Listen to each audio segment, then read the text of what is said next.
Buenos días a todos, futuros colegas. Tomen asiento, por favor. Hoy damos inicio a un bloque académico que considero la piedra angular de nuestra formación como tecnólogos en emergencias médicas. Vamos a conversar, y digo conversar porque quiero que esto se sienta cercano a su futura realidad, sobre el manejo avanzado de la vía aérea. Pero no vamos a hablar de esto como si estuviéramos en un quirófano estéril en Boston o Londres. Vamos a hablar de cómo se maneja la vía aérea aquí en el Ecuador, en nuestras ambulancias, en nuestras carreteras y con nuestros recursos. Para entender hacia dónde vamos, primero debemos mirar de dónde venimos.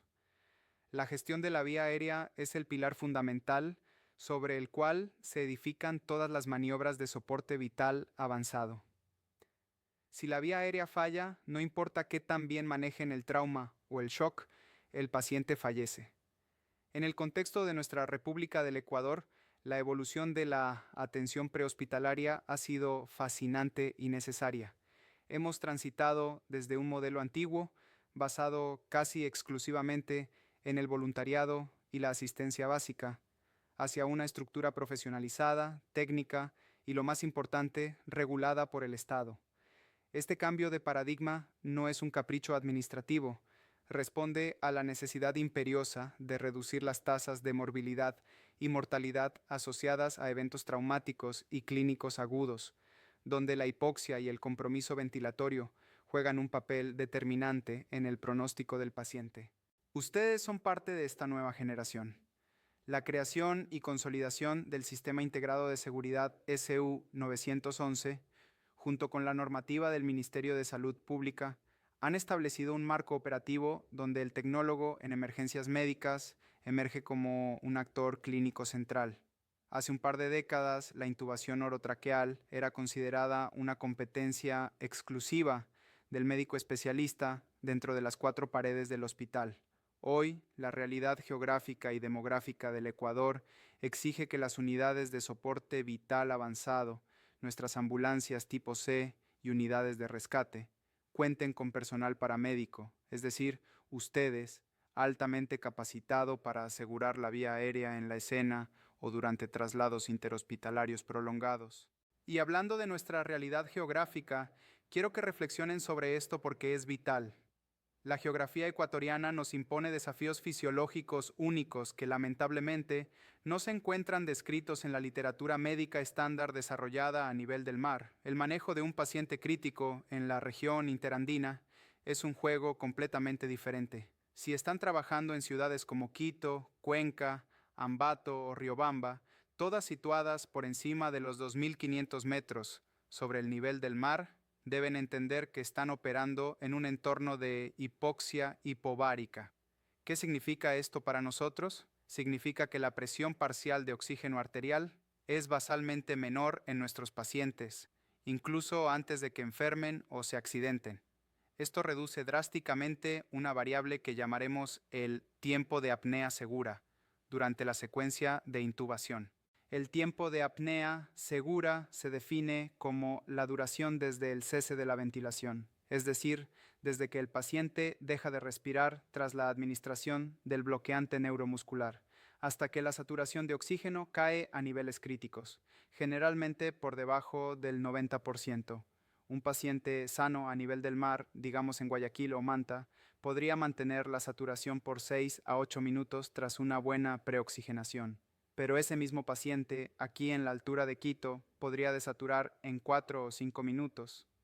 Y si a esto le sumamos patologías que reducen la capacidad residual funcional, como la obesidad, el embarazo o la distensión abdominal, o condiciones que aumentan el consumo de oxígeno como la sepsis, la fiebre o el trauma, ese tiempo de seguridad puede reducirse a menos de 60 segundos. Esto convierte a la preoxigenación no en un lujo, sino en una maniobra de vida o muerte en la sierra ecuatoriana. Además, consideren la fisiología del transporte.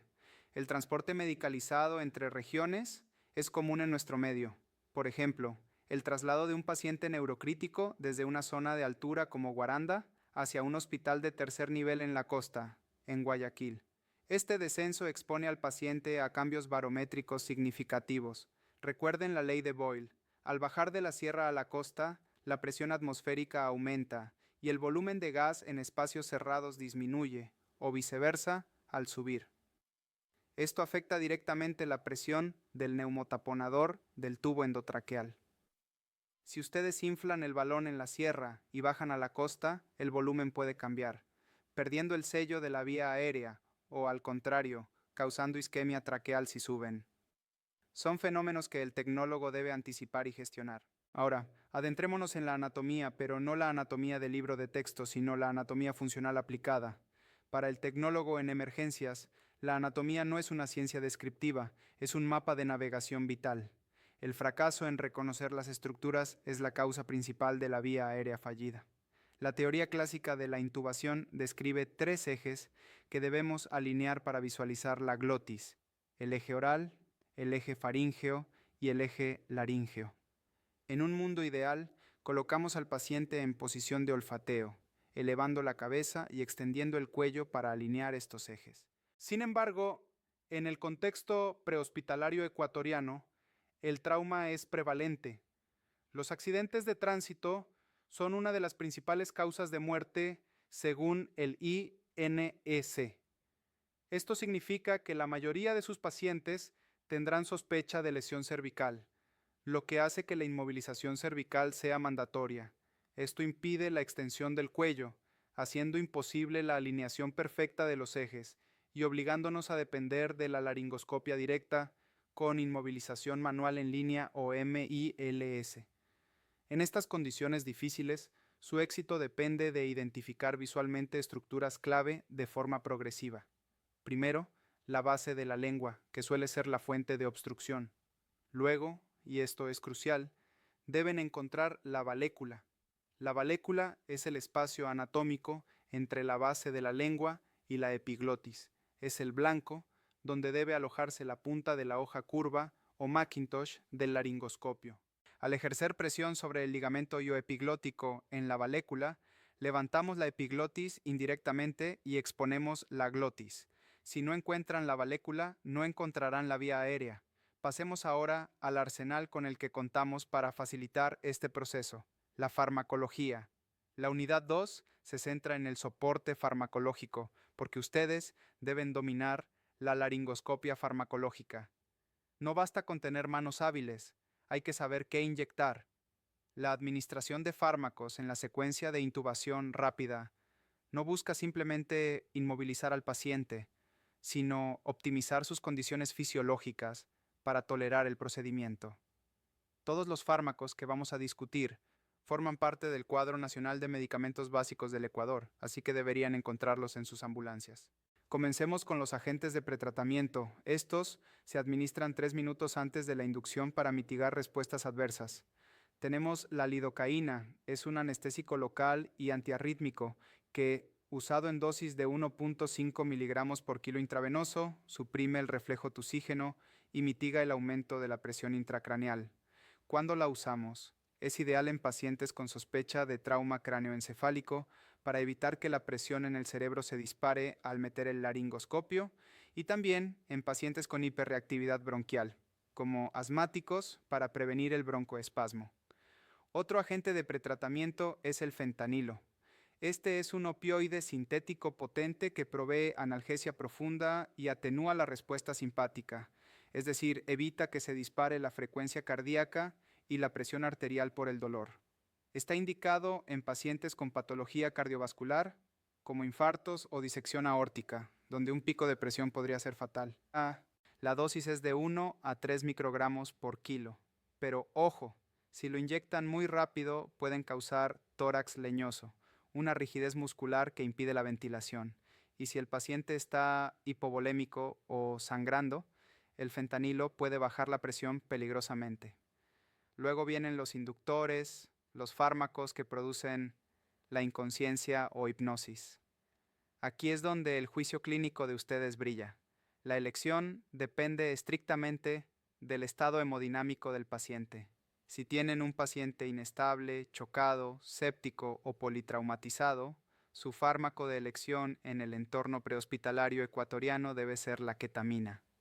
La ketamina es un anestésico disociativo con grandes ventajas. estimula la liberación de catecolaminas, lo que aumenta la frecuencia cardíaca y la presión arterial, algo muy útil en hipotensión, y además es un potente broncodilatador. La dosis es de 1.5 a 2 miligramos por kilo. A menudo verán que se usa midazolam. Es una benzodiazepina muy disponible en las ambulancias del MSP y del IESS por su bajo costo.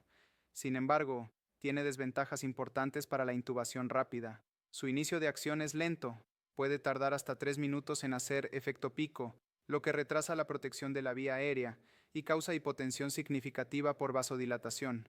No es el agente ideal para un paciente crítico inestable si tienen otras opciones, aunque se usa mucho por disponibilidad. Si el paciente está hemodinámicamente estable pero tiene un problema neurológico, el propofol es una opción. Es un alquilfenol de acción ultra rápida que reduce la presión intracraneal y tiene propiedades anticonvulsivantes. Pero cuidado, causa depresión miocárdica directa y vasodilatación, provocando hipotensión profunda, por lo que está contraindicado en shock. Finalmente, tenemos el etomidato, que es el inductor más estable hemodinámicamente, ideal para pacientes cardíacos o con trauma craneal e hipotensión, aunque su disponibilidad puede ser limitada en áreas rurales. En nuestra próxima clase completaremos este arsenal, hablando de los bloqueantes neuromusculares y detallaremos paso a paso el procedimiento de la secuencia de intubación rápida.